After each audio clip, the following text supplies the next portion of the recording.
aí, você falou? Faz o quê?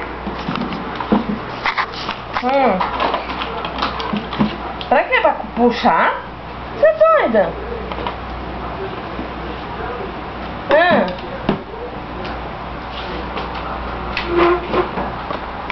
Ah, então, mas aquilo esquisito, cachorro de bebê. Não, mas podia então, já que é assim, podia fazer uma salada de maionese, uma salada.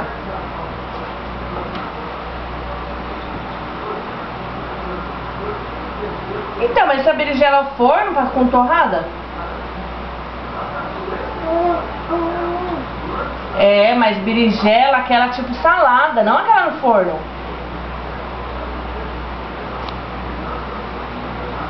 Porque eu fui uma vez, tinha isso nas mesas pra comer com torrada, mas era uma tipo salada.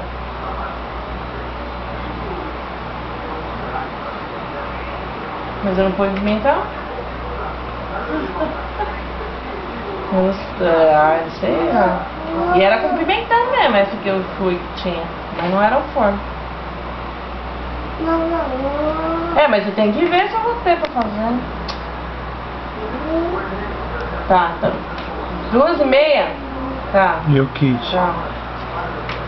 Ah, nem agora, sei lá. Não vai vir pra cá agora. Vou fazer berinjela ao forno. Ai, eu tô com ideia.